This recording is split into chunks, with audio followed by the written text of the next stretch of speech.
Okay, friends, today let's talk about supported headstand because a lot of people have questions about supported headstand as they automatically assume, oh, it must be the easiest, therefore it should be the first inversion that I try.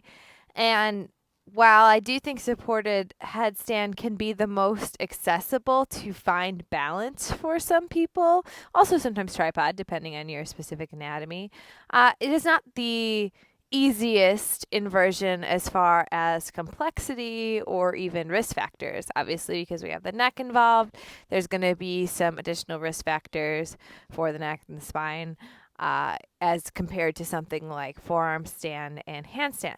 So going into this, I would say one of our big pet peeves at Authentic Movements, there aren't a lot of rules if you've studied with us before, but one of our big rules is, we don't jump or kick into headstand.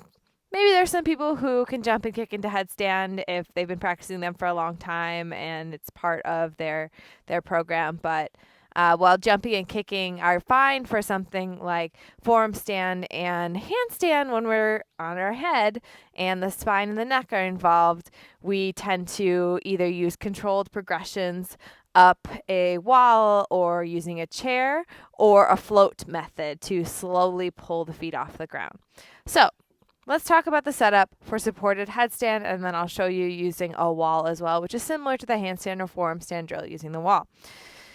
For forearm or for a supported headstand, we want the arms in a little triangle position with the crown of the head in between. And for most people, grabbing opposite elbows is going to be a great place to start as far as how far the elbows need to be apart. Now, when you go upside down, the elbows have a tendency to splay out.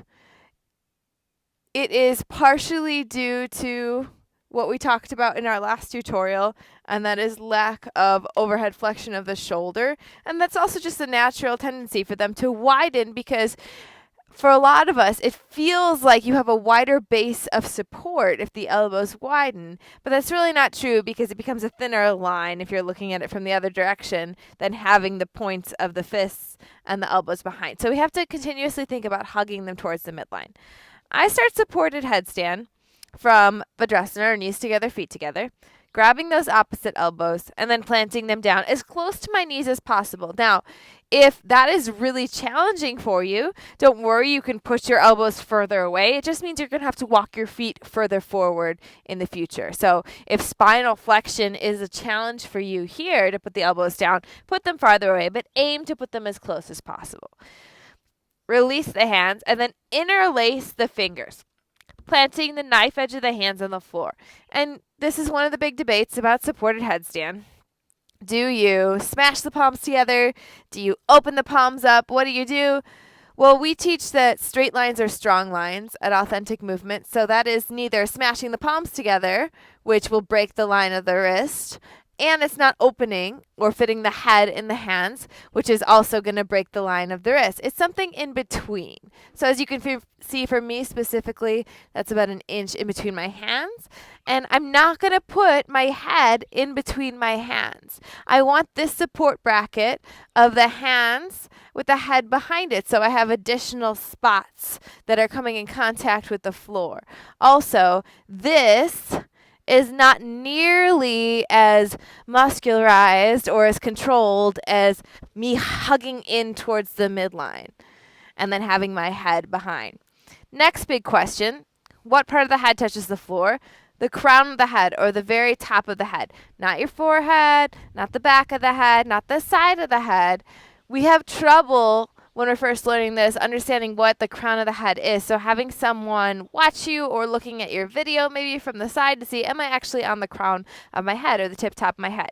There's a lot of schools of headstand that teach for supported headstand, you want to be pushing down so much through the forearms that you can actually float a piece of paper underneath your head. So your head is not really in contact with the ground or not very much. That's not really what we teach because one of the points of headstand is to strengthen the neck muscles. And how do you do that if you don't actually have pressure or contact down through the crown of the head? Also, if you eventually want to transition to other types of headstands, such as such as tripod headstand, your head automatically becomes a point of contact and will be very much weight bearing.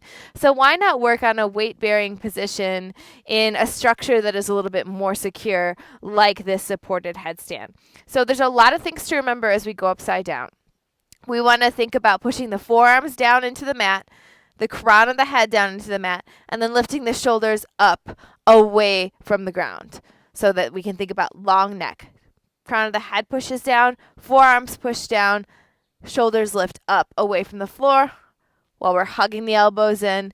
And then we're essentially thinking about recruiting all the muscles in the rest of the body so that nothing is wild and wiggly and the feet aren't flying everywhere, the hips aren't going crazy, we have core integration. And we're not rushing up to straight legs. That's a big thing too, because we have a tendency, no matter what inversion we're doing, to just want to fly up to legs straight. That's not where you're really going to work on the strength and endurance to be able to enter and exit this posture gracefully or hold it for a really long time. It's going to be more core intensive positions. I digress. Grabbing opposite elbows, put them down as close to your knees as you can. Interlace the fingers, maybe putting a little space between them so you have a straight line of the wrist and the forearms. Then the crown of the head goes down between the forearms. So this is where, if this is a challenge for you, you may have to take the arms a little bit further forward. Crown of the head down. Tuck your toes. Crown of the head, not the forehead. Hug the elbows in, even here. Tuck the toes, keep the legs bent. It's not about the hamstrings. Push down through the crown. Push down through the forearms. Lift the shoulders up. You guys see that? Lift the shoulders up, away from the ears. Walk the feet in so that the thighs connect with the low belly. Bend your knees as much as you need to do this. Hug the elbows in. Hug the elbows in. Push the forearms down. Push the crown of the head down. Lift the shoulders up away from the ears. Stay here. This is a great place to be. Or curl one heel in towards the sit bone. No hopping or jumping. I know the tendency here is to be like, I got this. I got this. Or I got this. But let's just walk it in. Practice here. Switch out the legs. If you feel like the second foot can float, push, push, push, push, push the ground down with the forearms. See how this first thigh is hugged in close to the belly. Think about pulling the other one in just as close as the foot floats off the floor. We stay here until we find the balance before you very slowly extend up. And it's fine to extend one leg at a time if that makes the balance a little bit easier for you. Once you're all the way straight, or in a slightly piked position, lengthen the tailbone down. So think about a slight posterior tilt. Squeeze the glutes. Yes, squeeze the butt here. It's a big muscle. And I don't care if you flex, floint, or point your toes. Just think about the feet being engaged and reaching up towards the sky while the forearms reach down. Hug the elbows in. We exit slowly from here. 1 foot, 2 foot, whatever feels good, slowly to the earth. Bring the knees down. Rest in child's pose for a minute, especially if you were holding this for a long period of time. And then I like to think about it as if I'm pushing a marble in front of my nose. Send that marble forward before I come up.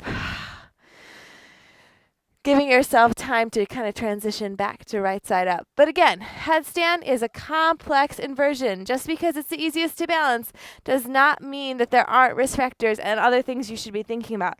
Lots of core engagement, maybe going up with each foot on an exhale. So you get that sharp contraction of the navel towards the spine, and moving really slowly. If you're wanting to use a prop, coming close to a wall, you can place the first foot on the wall or a chair.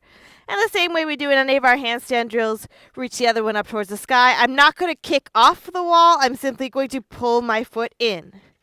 You can keep this leg down low and pull the foot in this way as well. So there's plenty of ways to use props to make this more accessible as well. Thank you guys for watching, and I'll see you next time.